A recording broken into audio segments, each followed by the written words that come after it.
I'm John. Oh my God, we're live with John There we Karmazyn. are. And do I pronounce your name right? Karmazyn. Karmazyn. Yep. Okay, cool. Um, you've got a good window cleaning and holiday light operation going now. You've got two locations, right? Pressure washing and window, or pressure washing and Christmas lights. Yes. Pressure washing and Christmas lights. Why I does every once in a while, like it's probably got to be rare now because you mentioned in your bio you've got a stellar team. You got people Yes. that run things and do stuff, but do you ever end up getting sucked back out in the field, or like you just have to go be on a job site to make sure something gets done right? So, not necessarily in the field. Yeah. I actually don't enjoy being in the field anymore. Um, I went out just a couple weeks ago actually to serve like a really, really long-term customer that I have a personal relationship with, Yeah. and they had a like emergency cleaning that they needed, and we couldn't get there. We were completely booked up. So I'm like, all right, I'm gonna go back out and take the rust off and see what happens here. And I was there for 45 minutes, Yeah.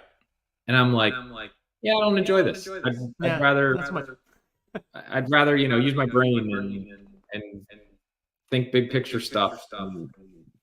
That's where I enjoy to be now. So yeah, I mean, I'll do it if I have to, Right. but it's not something that I necessarily enjoy anymore.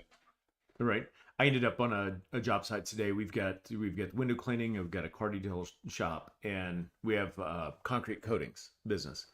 And there was a need, so I went out and trained a guy on how to operate the grinder and do some stuff. Concrete and got coated with concrete dust. So all that was just to say, now it's the end of the day, and I'm tapping into my inner Dan. I got to start bringing a drink on these things. Oh no, you got to bring a beer to work. Right? I was doing some manly work here. I was out back cutting down some trees about 45 minutes ago, so that was fun. I bet. So thanks for joining us live. I don't know, somebody just popped in, so if you wouldn't mind, post a comment and say hi. Let us know you're here. Thank you. Yeah, John, you just got I don't want to say a hobby farm because it's probably not right, but 30 acres.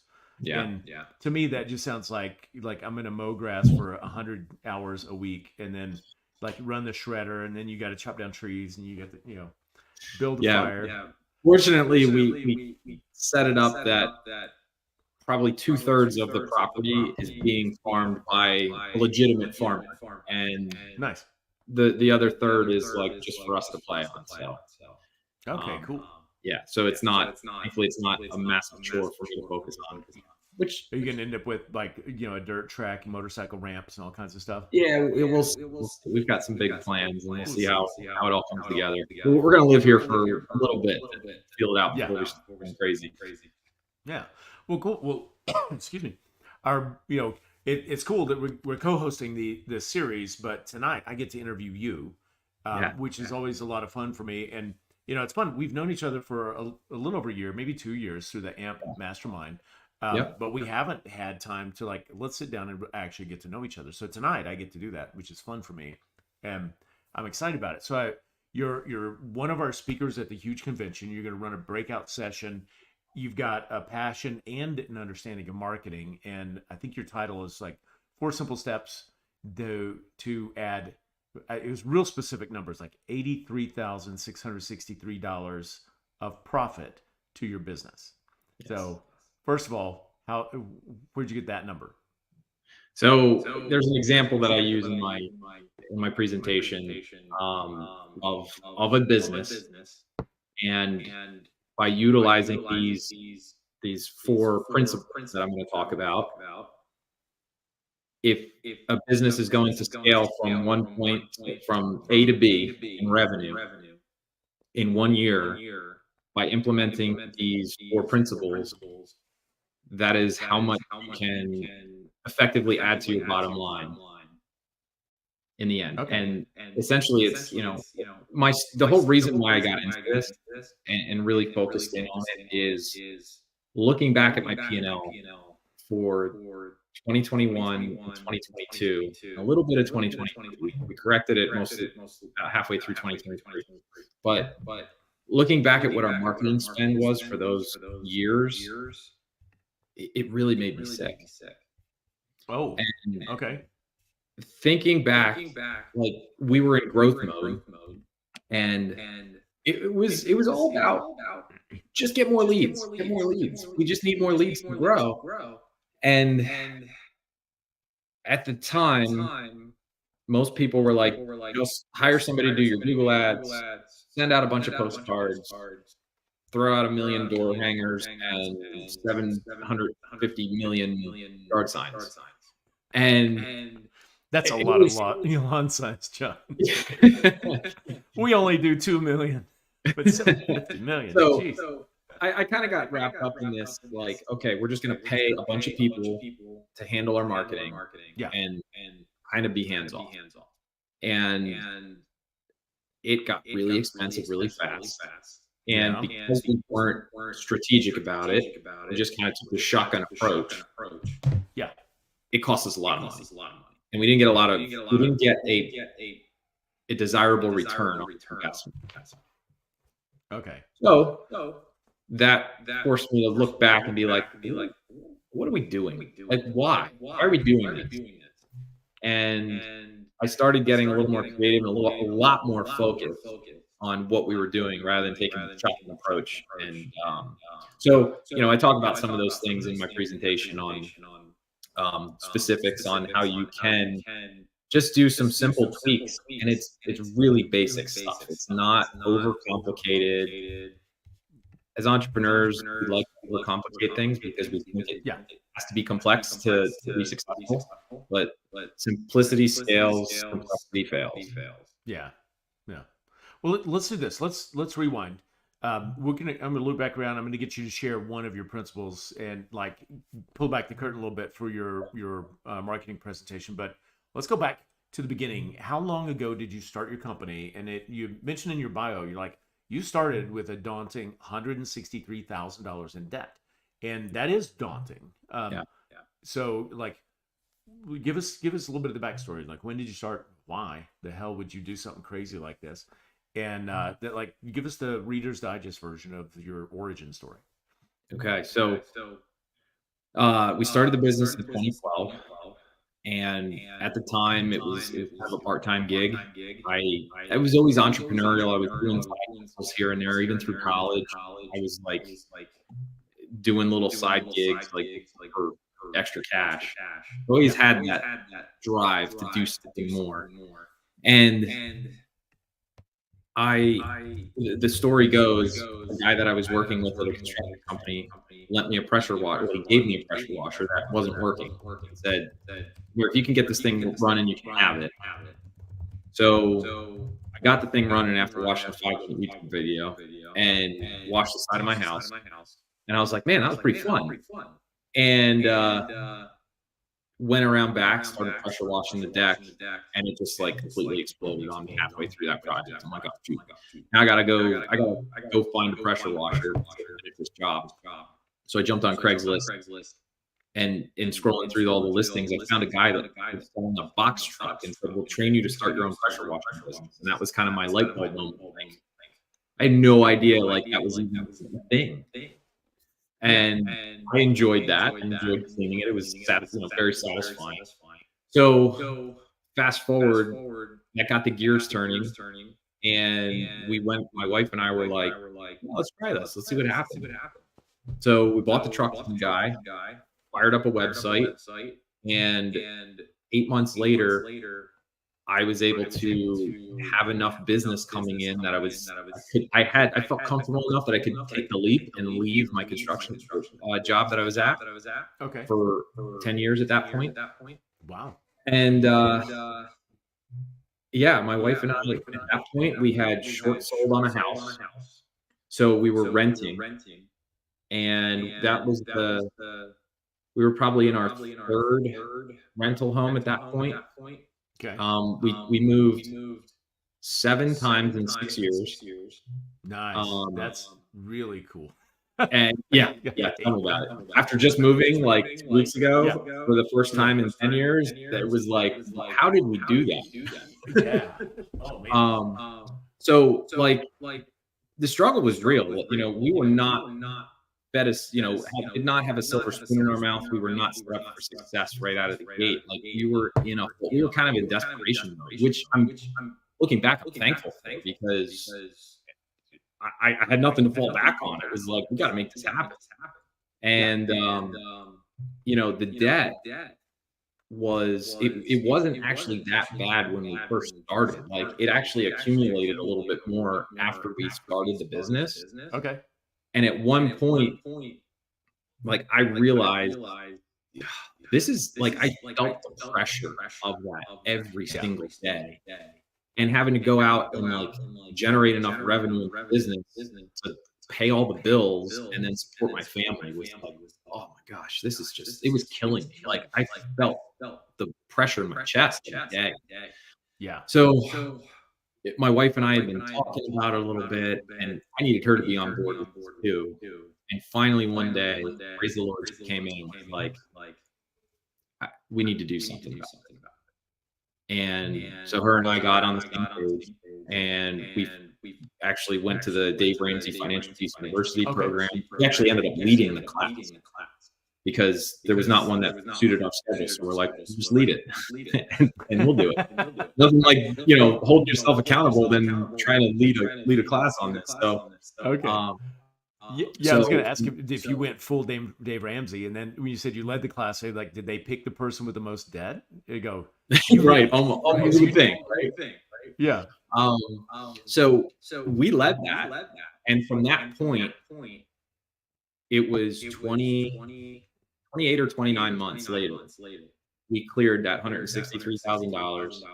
I mean, the opportunity to go down to Dave Ramsey's studio there in Nashville. Me, my wife, and my two daughters, and we were on the radio show. We got to do the debt-free stream. It was so awesome. It's one of the top 5 things of my life right now that we had the opportunity to do. It was so great. That is so cool. The Dave Ramsey debt-free scream. Yep.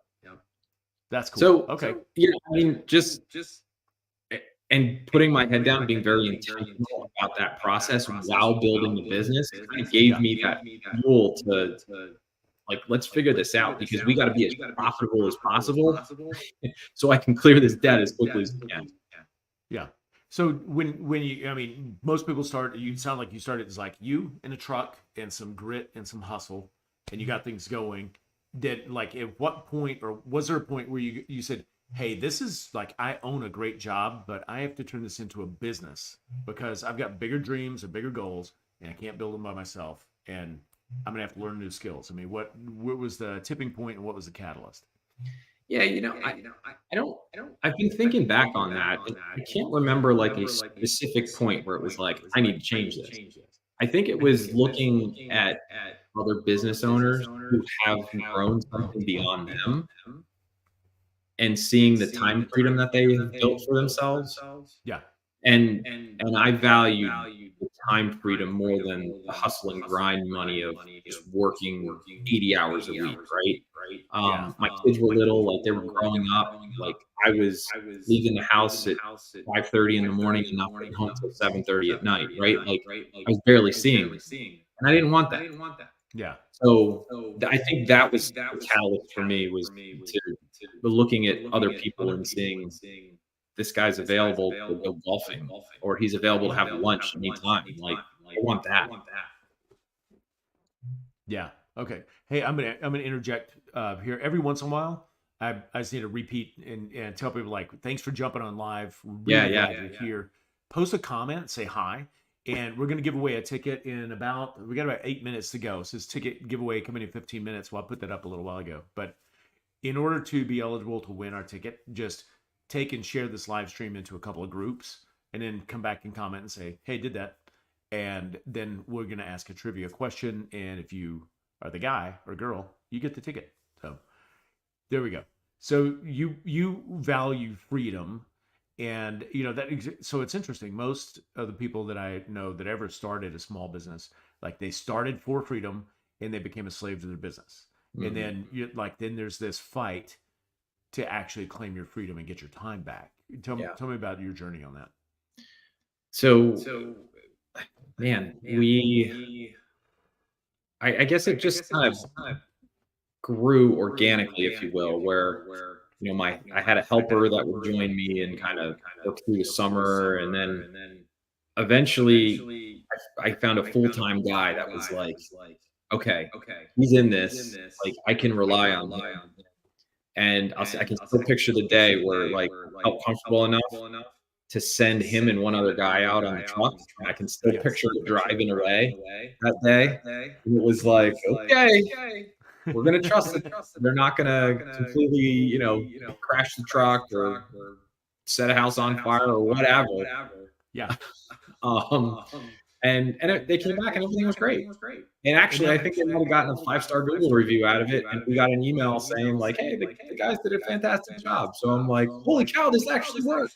I can do this." And now you've got a team of over 20 people, right? Yes. Yeah. So was it a slow and steady, or was it a moment in time where you went, "Hey, this actually works. Let's turn up the heat"? Yeah. So in 2018, I attended an event in Michigan. It was like I think it was October, and at that event, that was like a catalyst for like, hey, we've built something, and we're at this tipping point that either like we can lean into this, really make something work, or just ride this out. It's really profitable right now. But I'm the bottleneck. I'm still involved in everything. Like I'm doing the sales and scheduling the jobs, and doing all the things, right, that a lot of people do in that phase. So, spring of 2019, I hired an office manager, an operations manager, and my first salesperson within like 3 weeks of each other. Like all those people like onboarded 1 week after the other. And 30 days after that, they all like were onboarded. That was a pinnacle of like, oh my goodness. Like I saw the potential of leveraging your time for other people's skill sets, because the office manager was doing a better job than I was answering phones and scheduling stuff. Yeah. The sales guy was out. He was closing jobs better than I was, and he was only a month into it. Yeah. Now, did you hire people that used to like, hey, this is the right kind of personality and I'll train them? Or did you go, you've got to have experience. You need to teach me how to sell. That kind of like, I'm gonna hire somebody good, experienced, and smart, and they can run with it. I wish I could say I was that calculated in it, but I think looking back at the time, I was just like, yeah, I think you'll do well, and maybe some of it was luck, maybe. I think honestly, a lot of it was luck. But at the time, it was just like, yeah, you seem like, and I think we based our decision mostly on a culture fit. Yeah. And are you a good human being that I'm going to want to work with? Because I'm going to be working with you every day. And potentially you could be on our leadership team, because this is the first core of people that we're bringing into the company. And actually, all three of those people are still on our leadership team today. So, okay, cool. You just answered my next question, if they're still with you. Yep. All three of them are still with me. Did you say that was 2019? That was, yep.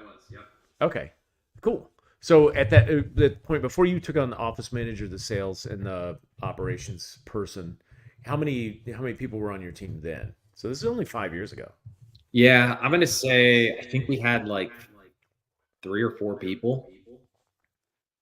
It was it was me. Yeah, we had 2 trucks at that point. So we had 2 technicians full-time, 1 part-time technician, and me. So that was, if you include me as the employee, then we had 4 people. Okay.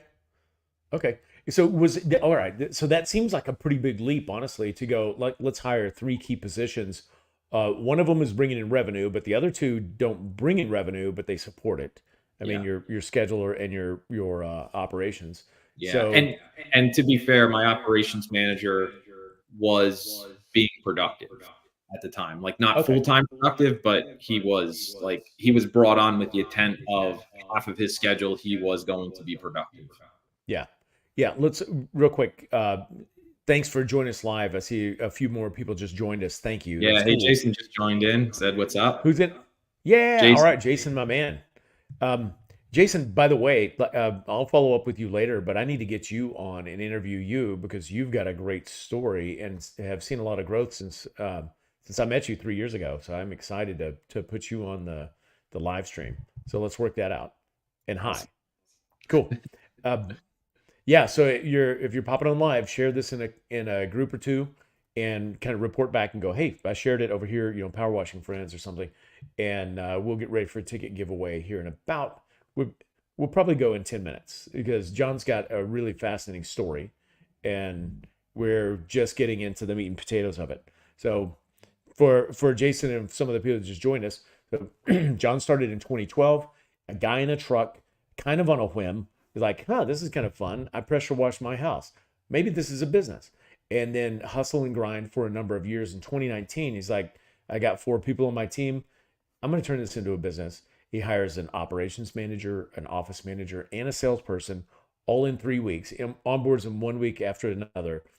And I'm curious if like the guy that was started the first week, if the person that started 2 weeks later looked at them like, oh, you've been here all for a long time. I'm going to ask you all these questions, and they're like, dude, Yeah, I don't even know what a coffee maker is. yeah, I'm pretty brand much. new. Yeah, that's basically how it happened. Yeah. So yeah, that's pretty remarkable. So we were before we did our segue to say hi to everybody. Um, yeah, I was like curious, like, okay, you like that's pretty optimistic, pretty aggressive to go. I've got 3 techs in me, and now I'm going to hire 3 key players, and they're probably salary plus commission or something. It's like that's kind of a leap. How'd you do that? What was Yeah, your thinking? it really was. And I think at the point, I was at the point though, I was completely stretched thin. And I was almost of the mindset of like, okay, we're either going to scale back so I can have some more of my time back, or we're going to lean into this and bring people on to support. And we went the Yeah. support route. I mean, looking back, I'm very glad we chose that route. Okay. So you did that in 2019, and you probably were able to quickly because you got a sales guy now. You're ramping things up.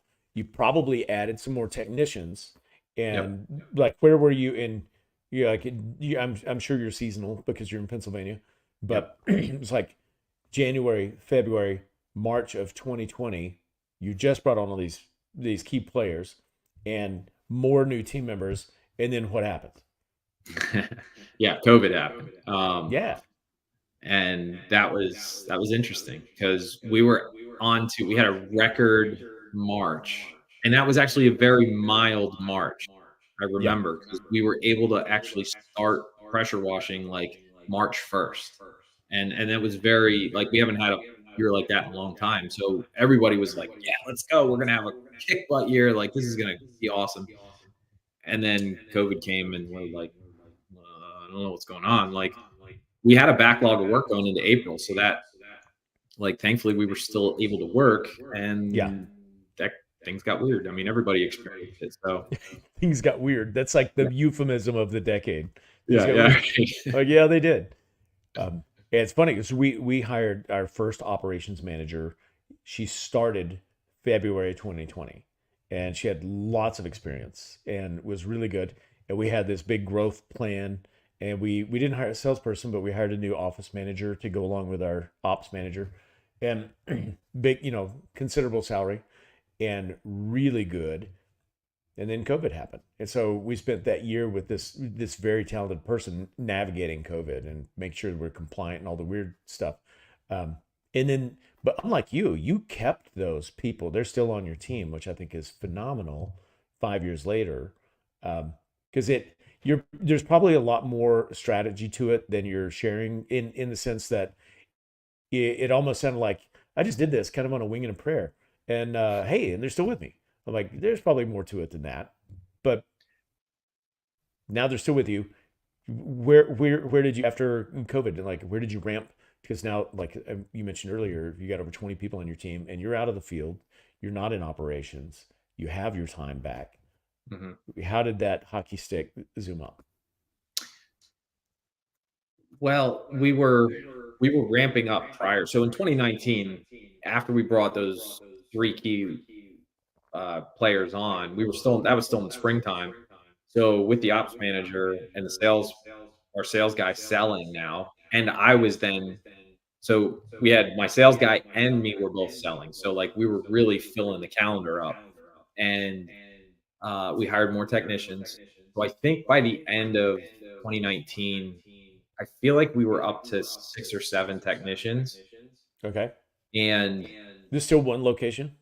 yes, yes, Okay. and we were kind of hitting our stride at that point. We had a couple really solid people on our team from the technician level, and going into 2020, like we were starting to hire, or that would have, yeah, like we were getting ready to like start interviewing for the launch of the season, and then COVID happened. So we were like, well, I guess we're just going to kind of. I think we did hire maybe 2 more people before COVID actually happened. Yeah. And, so they're like started their job, and a week later, they're like, I'm not sure what we're gonna do. Well, I guess we'll figure this out. Um, Yeah. so coming out of COVID then, we made it through 2020. And then, yeah, I mean, I think a lot of people experience that kind of hockey stick of like the rebound of COVID and people wanting to get out, and they had the COVID money, and like Yeah. want to spend it. So we ramped up. I don't remember the exact numbers, but I think we ended up we were at 4 trucks, I believe, at that point. In 2021, 2022, we were at 5 trucks. 2023, we were at 6 trucks. So like it was just this natural progression year after year of growth. And in 2023, last year, it's been actually just over a year now. I brought on a COO to take care of like all the daily operations. So then I can focus on the bigger picture things, which Okay. that's I really, really enjoy spending my time now. That's cool. So you have COO and a operations manager, those separate Correct. positions? Okay, Yep. cool. Cool. We'll do the PSA again. Thanks for joining us live. Yeah. I see a couple more people joined. Thank you. We got John Karmazyn on here. We're getting ready to give away a ticket to the huge convention, and we've been pacing through the journey of a guy in a truck to a CEO that has over 20 employees and has people managing not only the technicians and operations, but also the sales. So it leaves you with time to be the visionary and set the pace and the tone and work. That it sounds stereotypical, but you work on the business, not in the business. But Yeah. Yeah. so thanks for joining us. Say hi in the comments, and we're going to give a ticket away in just a few minutes. So one of the cool things about having the opportunity to interview you is the things that I'm interested in or I'm trying to learn that you've done. I can just ask you. And it sounds like I'm just interviewing you for everybody else, but it's very selfish. I'm like, I want to know, how'd you do this and how'd you do that? So you kind of pace this through. You've grown to this point. When did you open a second operation? Or because you got 2 locations and you have 2 departments or two verticals. You got Yeah. power washing and holiday lighting. So Yeah. when and why did you decide to pull the trigger on both of those? Well, we started the holiday lighting first. We've been doing that for 6 years now, 6 or 7 years. I lost track. And that again, we just kind of started on a whim. It was like, oh, this seems like a good fit. We're in Pennsylvania. We can't like we normally stop washing in November. Okay. So like we would hardly do any washing in December. So I was like, well, all right, maybe Christmas light seems like a good kind of it'll bridge our season a little bit longer. And I think the first 2 years we just kind of serviced our existing customers, and I think we did, I don't know, maybe 8 jobs the first year. And the second year we did like 30, 40 jobs. And then we're like, oh, this might be something, like, let's go for it, see what happens. And actually like did just a tiny bit of marketing with it. Yeah. And then we hit COVID, and then like Christmas lights and COVID were bonkers. Like we didn't know what to expect going into it, right? But like my wife was in the field helping us hang lights because we were so understaffed, and like the demand was just nuts. We're like, let's get it. So Okay. yeah, so that was the Christmas lights. The second division, we launched that initially in 2022. Kind of did a soft launch, And that was, we looked geographically, actually went through the Goldman Sachs 10,000 Small Business Program. And Really? part of that was to develop like an expansion plan or a business plan. And not necessarily a business plan for a startup, but like, how are you going to scale your business? And part of the exercise in the program was like exploring multiple locations. So I went through an exercise on that, and we identified a location that was about 45 minutes south of us that seemed to fit, check all the boxes. And we're like, well, let's try it. Let's see what happens. And, if I'm completely honest and frank with you, it's a heck of a lot harder than I thought it would be. Yeah. And it's not as fun as I thought it would be. I just figured, yeah, we're successful here. Like, the architecture's the same, the houses are all about the same residentially. Like, it's pretty much the same thing. It's just 45 minutes away from us. Yeah. And boy, it's been a challenge. It really has. Like, I wish I Okay. could be sitting here and being like, oh, it's been awesome. Like, we took off, like, we're doing 7 figures there after 2 years, and it's great. But it's been a challenge. It really has. Greenfielding a new location is it was something I've never done before. Yeah. And it's definitely a lot harder than I anticipated it would be. Did But we're you doing work it out to the point where you go, okay, now it's working, let's do another one? Or are you like, I mean, we're "No, still let's move not on." there yet. We're not Yeah. there yet.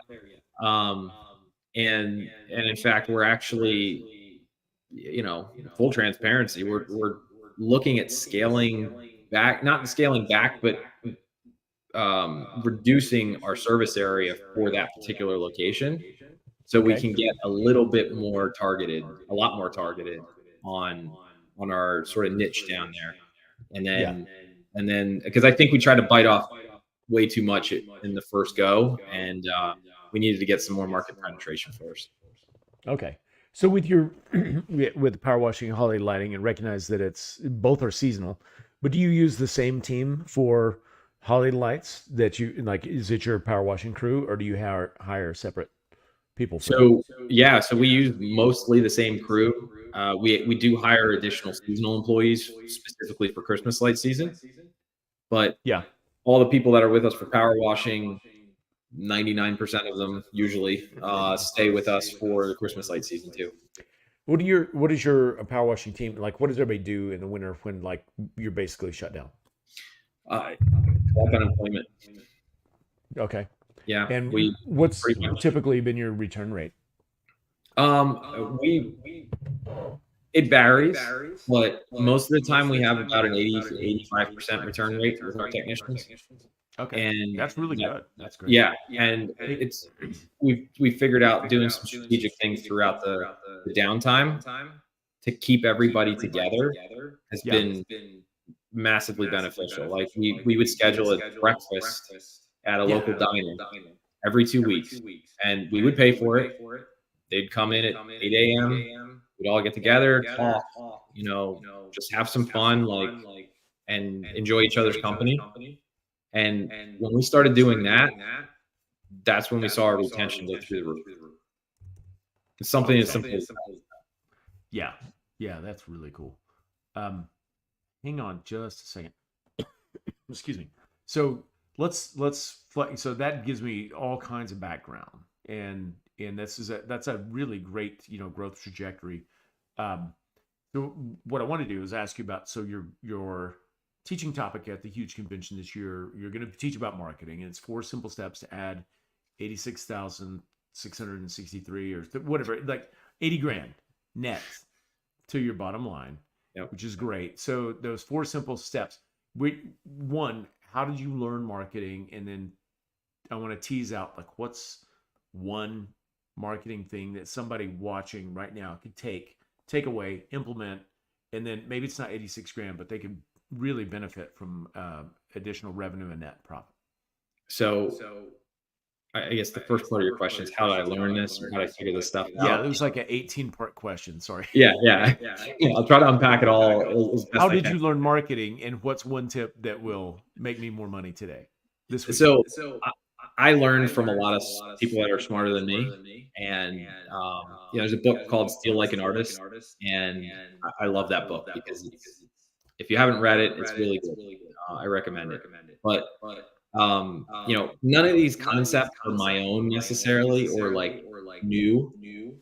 I just do what other people have done that have worked, Yeah. and I'm just packaging them together and saying, "Hey, here's what worked for us that we used." And I mean, I coach other businesses, and I've worked with quite a few people and companies, and all the people that I work with, none of them are doing all these. Some of them are doing one or two things, like, and kind of doing them half. Like some people are doing one thing like really, really awesome, but they're lacking in other areas. So like everybody could use some help in this and refocus and realignment on like, look, if you just focus on these things, you can absolutely move the needle in your business and your bottom line.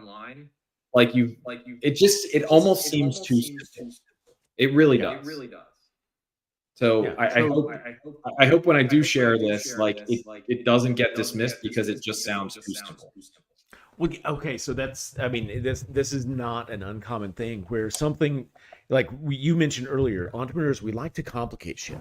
You go, Mhm. well, like, if it's easy, it can't be effective. So we're going to make it really complex and make a 27-step process to like, just pick up the phone and call your old customers and go, hey, we're in your area next week. Would you like service? Like, that's like, don't overdo it.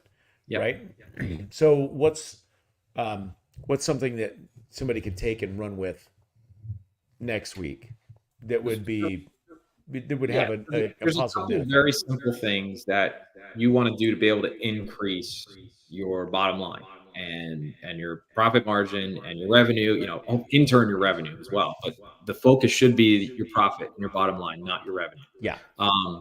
So I'm going to give an example here. I'm going to ask you a question, Sid. And this might be a little ironic because the conversation we had before we got on here. But, back in the day when you used to go get your hair cut, um, what would happen before you left there?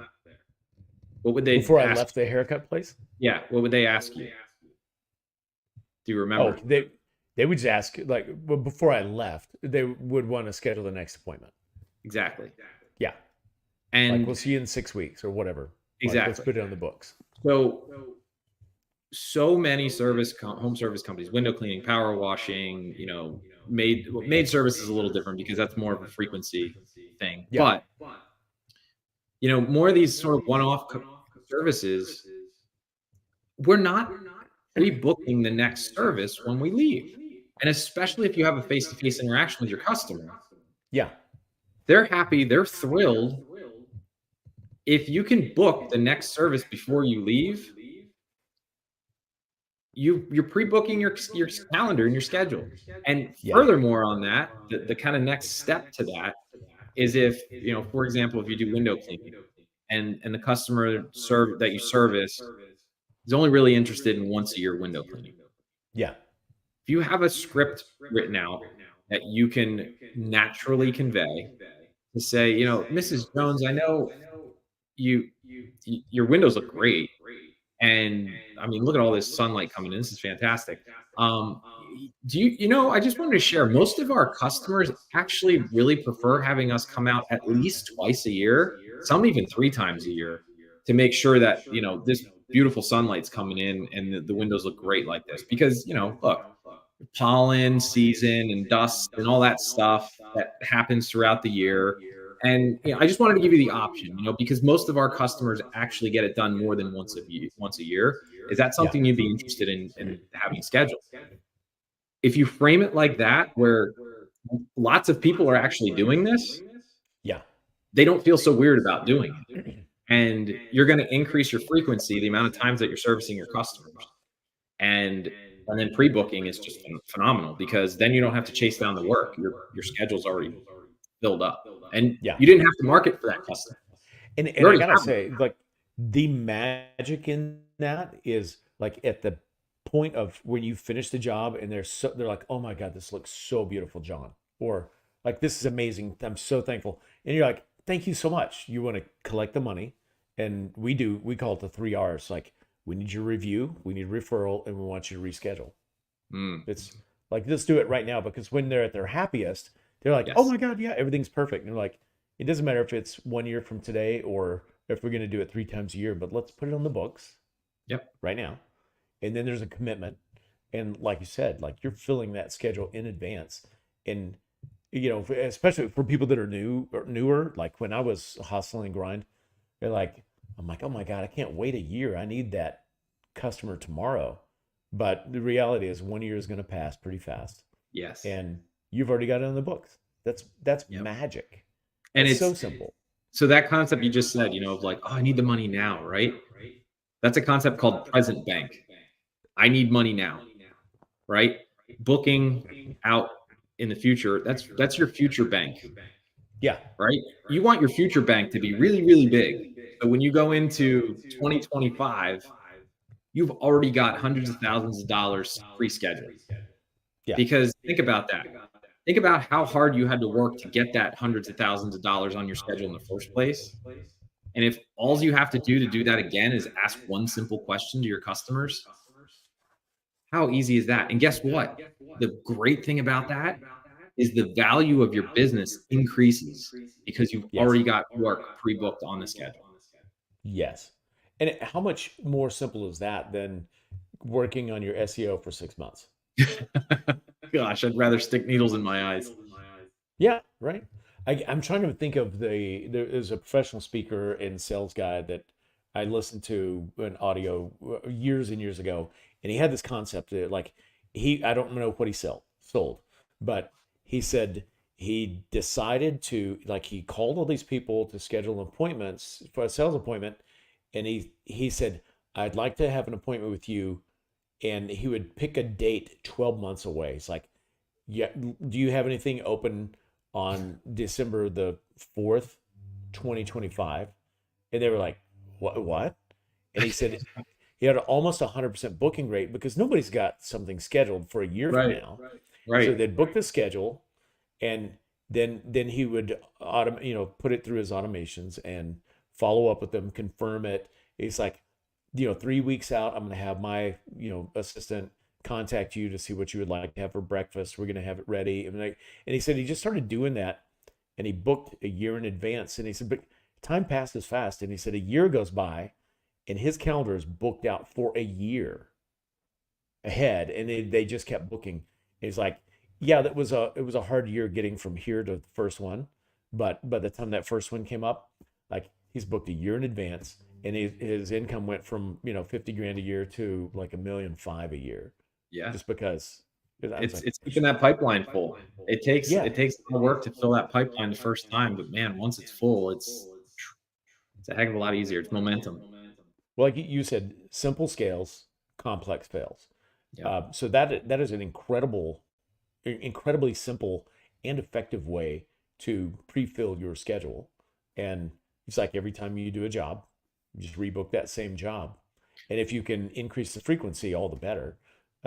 We phrase it with most of our customers like twice a year, some like 3 times a year. Are you a two a year or 3 times a year type person? And they're like, perfect way to frame it. I love that. 3. And we're like, you're making it up, but the customer benefits. If they go every month, they're going to benefit. It's not, you're not doing anything weird. Man. Well, let's for those watching live, let's give away a ticket. And I hate to be the guy that predicts things, but I guarantee Jason's going to win because he's like always on the spot. Like, I'm not saying I'm going to select him because he's on here, but like, he just shows up and he usually gets the trivia question right. So, sorry, I've ignored our comments because I was looking at a different screen. By the way, Jason goes, dibs on the front row seat. Wait, I'm not doing that right. God dang it. I can't. I'm such a tech dork. There. Front row of that class. He's talking about your class. So would you like to think of a trivia question that's based on our conversation, or you want me to pull something out of the hat? Because I wasn't prepared for that. I know it, right? Let's pull something out of the hat. I'm not. It's been a long day for me. Okay, So you started your business in 2012, and now this is 2024. I'm good with math. That's 12 years, right? Yep. And you have over 20 employees. So Yep. the trivia question for right now would be, what year did John the farmer Karmazyn, hold on, I got to get this up here. What year did he start his business? The first person that shows up in the chat box with the correct answer gets a ticket to the huge convention. That's kind of like if the trivia question is like, when was the War of 1812 fought? Okay, it was actually fought from 1812 to 1814, but it's the name of the title kind of shares it. So in case you're for those of you in the back row that couldn't hear, correct answer is 2012. And who wins? Shocker there. Jason. That's right, Jason. And not because the only came one. out of nowhere. There's several people here on live. Anybody can poke that in. So let's do this. Jason, I'm going to message you separately. I'm going to get a code for you to redeem that ticket, and you're giving it to. You're playing for Zachariah Barkema. Did you grant him a ticket last time, and you're going to get his spouse to come to the huge convention, Jason? I'll watch for that reply, because today I'm posting a series of countdown videos for the huge. I think we're 84 days from the huge convention today, and today's topic was bring your spouse to the huge convention. Like, bring your wife, bring your honey, because as you know, John, how many kids do you have? Two. You guys have two. It's like your wife is your biggest fan, and she is like, if you guys aren't in complete alignment, it diffuses your effectiveness. But if you're in great alignment, it's like her support makes you a better business builder. Maybe her activity in the business, because you said she was out in the field with the holiday lights that first year. But it's like when you're together, it's like you feel like you can take on anything. Yeah. But if you're not together with that unity, like it makes you less effective. So, well, I tell you what, going through together and paying off $163,000 of debt, like we were aligned on that. That was after that we felt unstoppable. Yeah, phenomenal. It's like when you're all rowing in the same direction. It's like, man, you can go. You can go. Yeah. Well, cool. Well, we need to wrap it up for the evening, but like, this is about the huge convention, so I need to say you should be at the huge convention. Why? 2 reasons. It's who you meet and what you learn. Okay, you're going to learn world-class business education from men and women like John. John's going to teach you about marketing. He's going to keep it so simple that you can walk out of that classroom and implement it the next day and start seeing results and have phenomenal results.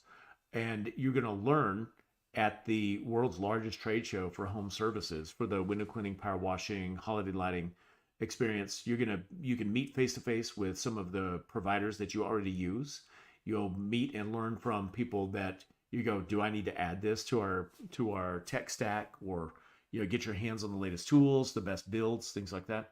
But then the thing for me personally that's always been most valuable is the network. So I met people like John, I met people like Jason on here. I met some of my closest friends, 5 of my business partners in the huge convention I met at the huge convention. So the network opportunities are phenomenal. So with that, that's my plug. You already know you should go to the huge convention, but now you know why. So, John, how are you going to bring some people from your team to the huge this year? We're talking about that.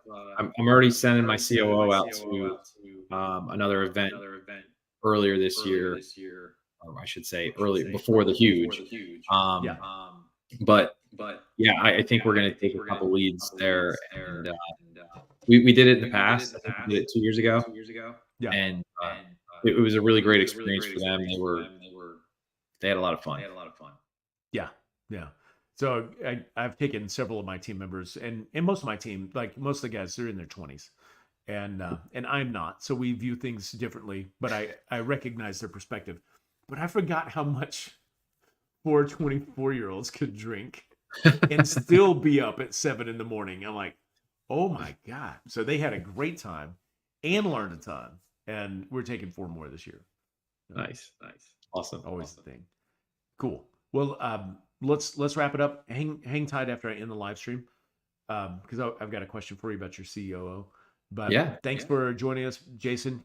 Always great to see you. Hey Sid, did we have that link for that little download? Yeah. I apologize. No, it's all right. That up.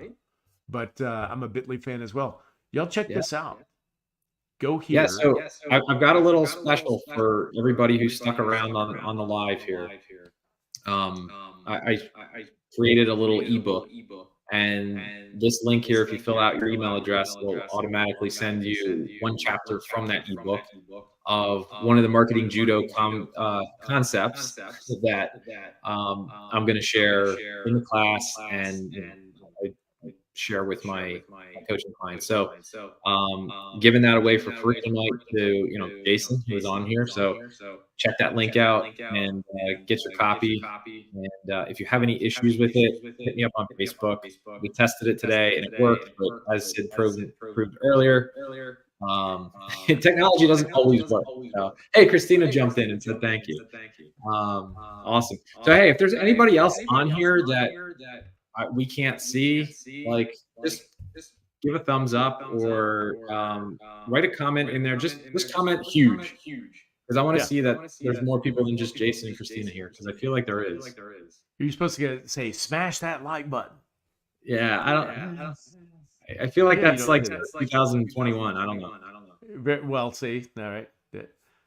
That checks out for a guy in his 50s, right? I don't know. Maybe it's not. I don't know. I'm not a YouTube guy yet. So we'll see. Nice. Well, appreciate you guys. Jason, I'll be in touch with your code so you can get that ticket taken care of for Zechariah's spouse. And Christina, it's good to see you. And hopefully your son is still drumming and making a lot of noise in the house. So appreciate you guys. All right. Y'all have a great night. John, hang tight.